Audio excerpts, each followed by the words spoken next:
Hey, what's up everyone? It's Ryan with the WP Turned Up. In this video, I want to talk about something that's been on my mind for quite some time, and it has to do with WordPress licensing, specifically around plugins. We could also talk about themes, but I didn't want to focus on plugins for this discussion. And talking about the legality and ethics around WordPress licensing.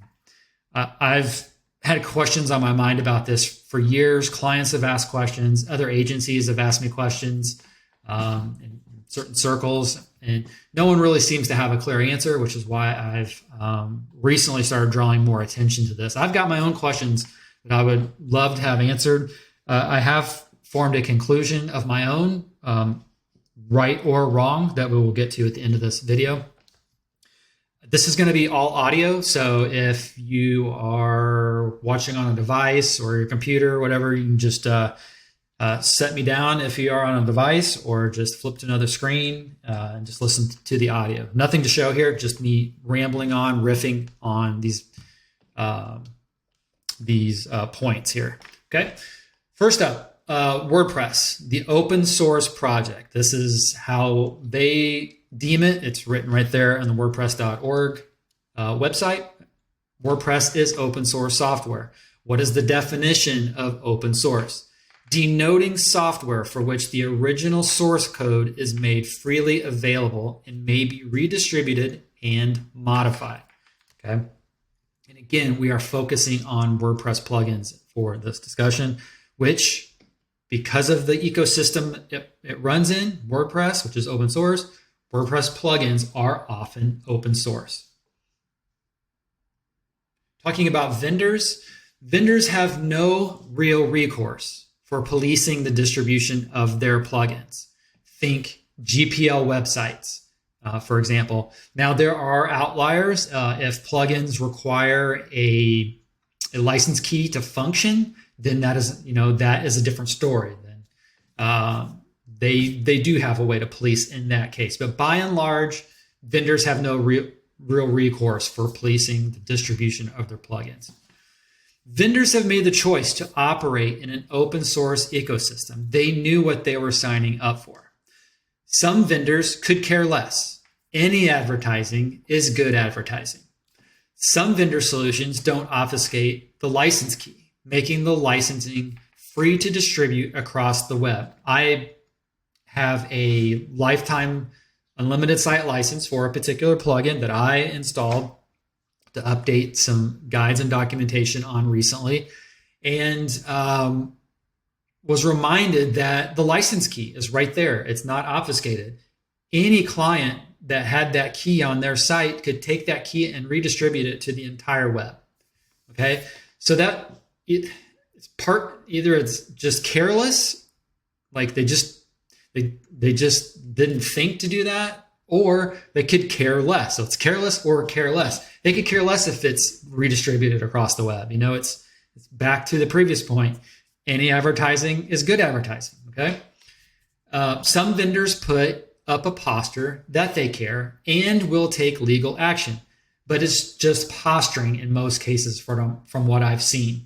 You see this all the time, like in a particular Facebook group. I'm not going to name which one, for a particular product, not going to name which one.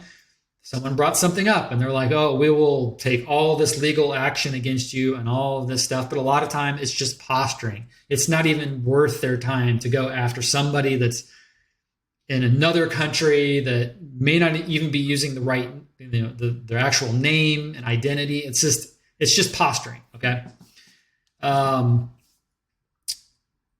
also, yeah, so the other thing is like if you reach out to them too, like the vendors, and talk to certain people, it depends which team member you talk to and what day you talk to them. So you could talk to John on one day, you could talk to, and he might put that posturing in there like, no, you can't do that. We'll take legal action. Or, you'll talk to Jan the next day and she'll be like, yeah, you can go ahead, feel free, blah, blah, blah, blah, blah. And then you talk to Jan that same Jan lady 2 days later, and maybe she's having a bad day and she's like, no, we'll sue the crap out of you. You cannot do that. It's all over the map. Furthermore, some vendors promote influencers that are openly stealing from them. I've seen this over and over again. I'll just say this one more time to cover the rest of this audio. I'm not going to mention any names at all. Okay, so I'm just going to talk kind of generic here, right? I've seen a vendor promote a particular influencer, a YouTube influencer, for all the good that they do to promote their product, while that person was openly reselling their license keys on the YouTube channel. This person literally said, hey, if you sign up for my course, you can get this product for 80% off. And just come to my website and I will get you the license key. It's absolutely insane. The vendors are actually promoting someone that is openly reselling their license keys. Granted, that influencer paid for it. Well, we assume maybe they were just granted licenses, but either way, they're doing something illegal, right? Next up is vendors are doing deals with WordPress advocates, influencers, whatever you want to call them, where they package up their solutions to provide/sell the WordPress ecosystem to the WordPress ecosystem using a revenue sharing model. Someone that I follow and admire, they've been in the WordPress space for 20 years. Again, not going to mention names. I'm actually going to share this video with him once we are done, just to see what he thinks on this topic, because he is involved in various communities, various podcasts, where I think this would be a great discussion to have. Nothing wrong. There's nothing wrong with what he is doing. It's good for the advocates and influencers as well as the vendors. I believe in the mission that this person is doing. However, and this is not an indictment on like the vendors or this particular advocate influencer, but how is this fair to everyone else? If certain people, certain vendors are teaming up with certain people to do this revenue share and this distribution of software and all of that, I think this person I'm talking about here, and he's even specifically said words like the Good Boys Club and things like that. I think I've heard him say that a few times. It kind of sounds like that, where you have to be in this club to get in to do this deal with the vendors to where you can distribute these plugins and do the revenue share. But how's that fair to everyone else, right? Doesn't this signal even further that it's fair game to distribute software? It kind of signals that to people, right? See my previous point about some advertising is better than no advertising, all right? So my questions, and I'm sure I've forgotten some. I just quickly jotted down the first things that come to mind here. So here they are. If we pay for multi-domain licensing for a particular solution, can we license that solution? I'm not talking about disclosing the license key, reselling the license key, anything like that. But let's say we own unlimited site licenses for a solution. Can we license that solution as we want? Do we have that right if we don't disclose the key and we're not reselling it? We're just providing it to customers/clients, which I'll get into more of that in a second. Some vendors say customers must be your clients to do X, Y, Z. Okay. When is a customer, and when are they a client? I recently did a video on this. If you want to check it out on this channel, is it as soon as the customers buy from you, which they're a customer, does that also make them your client? Is it once they sign up for your website/care plan? If so, why is that the case? Like, what is the reasoning for that? Is it because we're taking a support burden off? Is it because what is the actual reason? It's very rarely ever stated what that actual reason is. It's just thrown around in various circles that a blanket statement. If they are on my care plan or my maintenance plan, then it makes sense, or it's allowed in air quotes. What if a customer buys a website from you and a large block of support time, but not a care plan, maintenance plan? What then? You built a website for them. They bought a large block of support time, let's just say 10 hours, 20 hours. Aren't they your client, customer/client? Like, when does that, like, what happens after that 10 or 20 hours? Do you have to like then strip all the licensing out? Like there's just no hard set fast, it's murky, right? It's murky. Like I said, I dropped a video on this recently. I reached out to some WordPress media outlets about this. I've tried to start this same conversation in various social media groups, social media channels, networks. Nobody seems to want to touch this topic.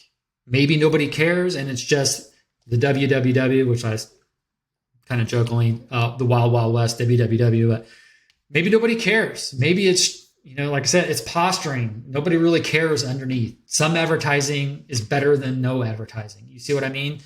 But it's extremely, extremely confusing. All right. So my approach, I always try to do the right thing by vendors, putting myself in their shoes. Would I care if some rando was providing their customers, clients, whatever, with licensing if they paid for said licensing? So somebody buys a product of mine, they bought an unlimited site license, and they continue to pay for that. Someone buys a product that happens to be, we'll call it a starter site, which is a product that I happen to sell. They buy it, they build full-blown websites they call starter sites. They sell them to their customers / clients, and they license the solutions that are included. Okay. What then? So would I care? I wouldn't care, because they've paid for that licensing. Why do I care? Right? Like I have not taken the measures to make it so that licensing requires a key or it's just going to fail to function. It's just, hey, it works. So, you see what I'm saying here? But again, just because that's my feeling doesn't give me carte blanche to do as I please, right? Maybe I shouldn't care, but I do. So that's the reason why I'm even doing this video. So my feelings aside, let's move on. I've contacted vendors who own solutions I pay for and pay to license multiple domains. So I've reached out and I've said, hey, what is your stance on this? Can I do X, Y, Z? And here's some of the responses I got. Most said, absolutely, you're free to license sites you build. You bought the licensing. No mention of customers, clients. That verbiage was never used. It was just plain as day. You paid for the license. You get to use those licenses as you want, distribute them as you want. Again, not distributing license keys, just licensing up the software. Some said, absolutely, you're free to license sites you build as long as you're providing them to clients. Okay. So I then pressed them for what a client is. So it's basically the same thing, but they're saying as long as you're providing them to clients. So I guess what they're saying, like not just some randos off the streets that are just plain old customers that buy a site and you never hear from them again. Maybe that's what they're talking about. Like, what denotes a client? So I then pressed them for what a client is in their eyes. Pretty much every time they just restated what their original response was to me, like as long as they're a client. And then I would press them again, what is a client? And then they would respond back again and basically say, hey, here's a link to our terms. Here's a link to our help center if you have further questions. They seemingly didn't give a shit. Like they couldn't be bothered with it. And these are like well-known plugin vendors. Okay. But like I said, it goes back to, it depends on who you get and what day you get them. I could ask that same person 2 days later and they may be like, hell no, you can't do that. Hell yes, you can do that. Absolutely. Please do that. I mean, it's just crazy, the different responses. And then some said, absolutely not. We'll cancel your subscription, strip you of your licensing. We'll take your dogs away from you, your firstborn child. I'm just like, what the hell? Like, screw me for trying to do the right thing. And yeah, but basically, guys, it's like where I'm at with this is it's all over the map. There's it's the wild, wild west. It just, no one seems to really know what the hell the right thing is here, what the right ethical thing to do here, because the legality thing is very murky because, again, it's open source. So all this to say, where I've landed with this personally is I am paying for all of this software, and I pay for a lot of software. I am going to distribute my licensing to my customers / clients that I build websites for and maintain a relationship with in some form or fashion. So to make that happen, to make this me feel good about it, I'm paying for the license. I'm not just distributing it to some random person off the street and that bought my site and I've never heard from them again. I'm setting up a community space where I am for a lifetime will be available for support, to provide guidance for my products, to all of those types of things. That is how I've made myself feel good about what I am doing. Again, I would never disclose license keys. I'm just simply providing extra value for for the licenses that I pay for continually, unless it's a lifetime license, of course. I